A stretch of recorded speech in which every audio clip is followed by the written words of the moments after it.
Hey there YouTube, what's going on? Welcome to my second ever advice video on YouTube. The first one got such great support, such a great response from you guys. I could not wait to get another one done.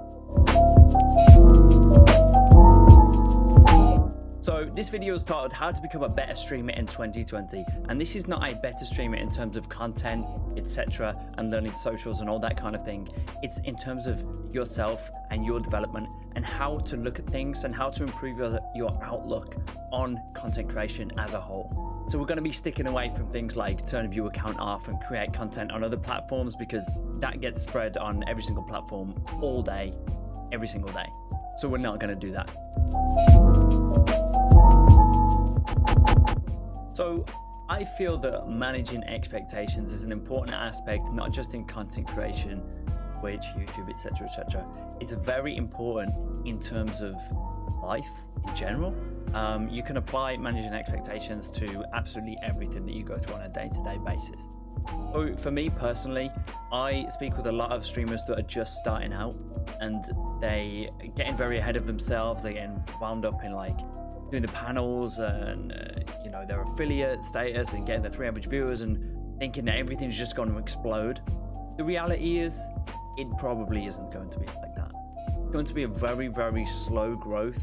You will probably gain 1 to 2 genuine viewers in your first few weeks, and that's okay. That's perfectly fine, and that's what you need to expect, because if not, you're probably going to end up getting downhearted and your extracurricular content creation will fall off, and then your Twitch streams will start to fall off, your attitude will start to fall off.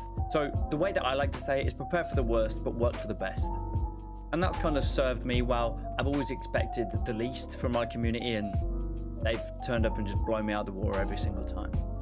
And also there's another factor with this as well. It's also about managing expectations of your content. When you first start out, your content is going to be the worst it will ever be. But make sure you keep some clips so we can look back at it in the future when you go up. But don't be coming into this and get disheartened when someone says, oh, I don't like this, I don't like this, or whatever, if you're asking for feedback, because it probably isn't the best to begin with, and that's okay.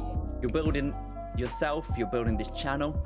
Along this journey, you're learning so much new stuff, but it's important to realize that your content is not going to be the best when you first start out. And as the old saying goes, Rome wasn't built in a day, and neither was Nick Merckx's channel.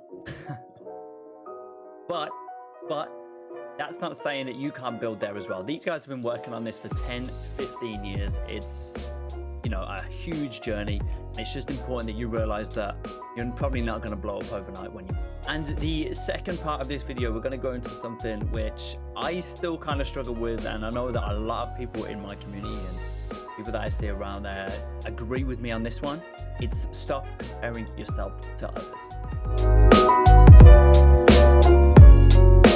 So this is one of probably the most important points of this video. Stop comparing yourself to others, because it's so easy to get caught in that trap of looking at other people's stats, looking at other people's view accounts, looking at other people's analytics, and just going through and just drowning yourself in these numbers that have nothing to do with you.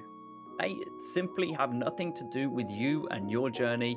Your journey is unique to you. Nobody else is going to do your story like you will. And that's okay. You might outgrow people. I've had people outgrow me. I've had people that I've outgrown, and that is perfectly fine. That's how this whole thing works, actually.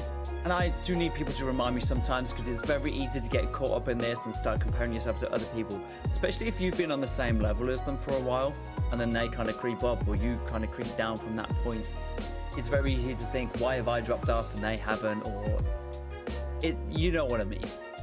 This is a very quick point, but it's very important. Please, please, please understand that it is your journey. It will be unique to you. You will grow at a totally different rate to every single person that has ever done this. Your stats are totally unique to you. Please don't focus on them too much. Please don't focus on other people too much, and just do you. And you probably already know this, and you've probably already done this as well. This third part of the video is about having a plan and having goals set in place. Let's go into it. So when we talk about goals, I mean, I've seen this a lot on Twitter, and I'm guilty of it myself in the past, until I realized that it really wasn't helping me have a fantastic mindset going into this. One of the most important things to realize is that you can only set goals for the things that you control. I see a lot of people out there setting goals such as 300 followers, 50 subs, 10 average viewers, that kind of thing. Those are goals that, yeah, you can do your best to try and raise those up, but at the end of the day, you are not in control of those. You are not in control of those factors. You have to rely on other people to come through to your streams, to, you know, follow and sit there and watch your content, for those analytics and those goals to be hit. And that is just something that you simply can't control. Because if, like, COVID has taught us one thing, no matter how good your content is, people will still be going back to work, people will still be continuing with their life outside, and that is, again, something that you can't control. But we're going to go into that a little bit more in the next point. But let's go back to this goals thing. So people are setting goals such as, you know, 50 followers, 10 average viewers, that kind of thing. You want to withdraw back from that. They're fine to have like as goals in the back of your head, but the main thing that you should be saying in terms of having a plan and having goals is, how am I going to get to there? What am I going to do to achieve this? Okay, so the point here I'm trying to make is, yeah, you can have these goals, but how are you going to get there? So we're talking about, to get there, I'm going to film 2 TikToks a day, I'm going to put 2 engagement tweets out, and I'm going to do 1 YouTube video a week. That's what we're talking about. I'm going to spend X amount of hours in other people's streams and networking, building communities, that kind of thing. I'm going to work 4 hours a day on improving my Call of Duty skills so that my Call of Duty content is better. It isn't better. Or yeah, or I'm going to spend an hour a day on making new graphics, new emotes, etc. Or another thing, like I'm going to read 1 book a week on social networking, on brand development, that kind of thing.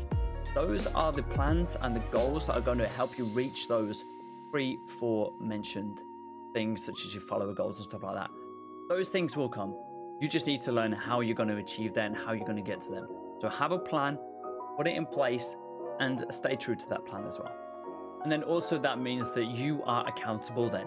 You are accountable for your own goals. You can't say, oh, I didn't hit this because this happened, or, you know, went back to school, back to work, that kind of thing.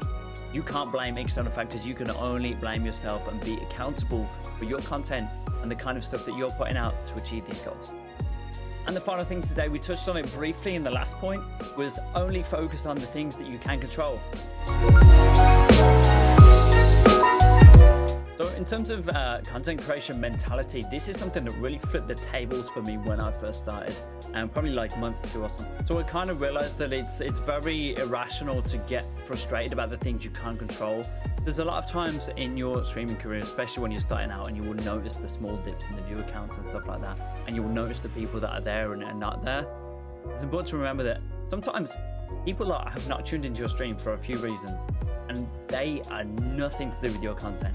In fact, they might even want to be there.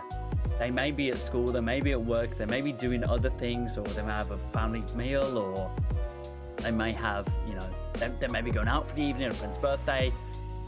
External world factors which are totally out of your control, but it's so easy to sit there and go, oh, they don't like my content anymore, I've got to change it, I've got to move up, and start spiraling down into this, what have I done wrong, maybe I should message them, you know, that kind of thing. So it's important to stay true to your content that you're putting out and that you believe is good content. And also the shoe can be put on the other foot as well. A lot of times external factors and things you can't control will affect your streaming schedule and your content creation schedule, and it's important to not get frustrated about those things. We all have lives, well, some of us. Especially when you're starting out, you're probably going to be juggling work, you know, maybe school, family, friends, girlfriends. I don't have one. So that is always going to come first, and it's important to not get frustrated when things like that get in the way. Drop a tweet, drop a Discord announcement, and just say, listen guys, I can't stream tonight because of this. In fact, being humble, open, honest, and vulnerable with your community is a great way to build a rapport with them as well. So that concludes like the advice section of this video, but I do just want to say thank you so much to you guys for tuning in, for being a part of this and really listening to what I want to say. It's very hard to come out on YouTube and give your opinions on stuff, especially when I'm trying to do stuff like this, which is more of a mentality base and more of like not necessarily things that you hear every single day. I'm trying to give advice on stuff that you probably don't hear too often, but it's also my opinion as well. And that's very hard to put out there because you can be critiqued quite easily when you're putting your opinion out there, as opposed to my other videos where we're putting out just gameplay. It's very difficult, it's very nerve-wracking. So I just want to say thank you guys for all the support on the last video. We're going to keep doing these, probably going to bang out one a week. If you've got any suggestions below on what you would like covered, or just anything that you would like to ask about content creation, please go ahead. I do respond to all the comments below. Thank you so much. I'll see you next time. Have a great day, guys. Thank you.